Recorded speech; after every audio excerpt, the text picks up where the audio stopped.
Welcome to Double Dose, where we delve into some of the world's most gripping and mysterious stories.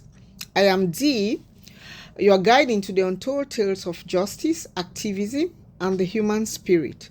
Today we uncover the tragic and controversial case of Ken Saro-Wiwa, a man whose fight for justice ended in his mysterious disappearance and execution. So we'll be talking about the mysterious disappearance of Ken Saro-Wiwa today. So the story begins in the 1990s in Nigeria's oil-rich Ogoni land, where the Ogoni people found themselves caught in a deadly struggle. For decades, multinational oil companies led by Shell extracted oil from the Niger Delta, polluting the rivers and farmlands that the Ogoni relied on for their survival. Amidst the environmental destruction, one man rose to lead a peaceful resistance, Ken Saro-Wiwa. Ken was more than just a voice of protest. He was an award-winning writer, environmental activist, and the leader of the movement for the survival of the Ogoni people, or MOSOP. Through speeches, international campaigns, and peaceful protests, he demanded that the Nigerian government and oil companies clean up Ogoni land and compensate the people for their losses. But as Ken's influence grew, so did the hostility against him. In 1994, violence erupted in Ogoni land and 4 pro-government leaders were brutally murdered.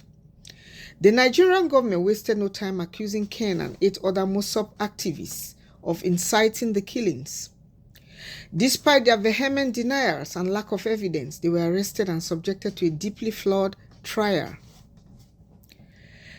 The trial was condemned worldwide for its lack of fairness, with witnesses reportedly bribed and coerced into testifying against Ken.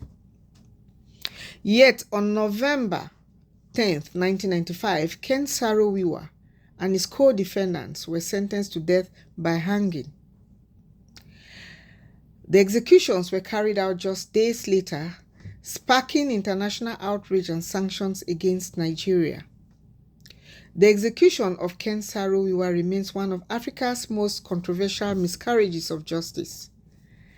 Decades later, questions linger. Was Ken targeted for exposing the corruption and complicity of powerful oil interests? Or was he a scapegoat in a political game to silence dissent? While the case officially closed with his death, the struggle for justice in Ogoni land continues to this day. Ken's legacy endures, a symbol of courage in the face of oppression. His story reminds us of the cost of speaking truth to power and the resilience of those who refuse to be silenced. So thank you for joining me on this episode of True Crime Stories presented by Double Dose.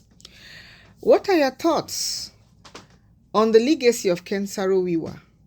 So let's continue the conversation on social media. You can use the hashtag Justice for Ogoni Land to share your thoughts. Don't forget to subscribe, leave a review, and tune in next time as we uncover another compelling story from the African continent. Until then, stay curious and stay safe. Thank you and have a wonderful day.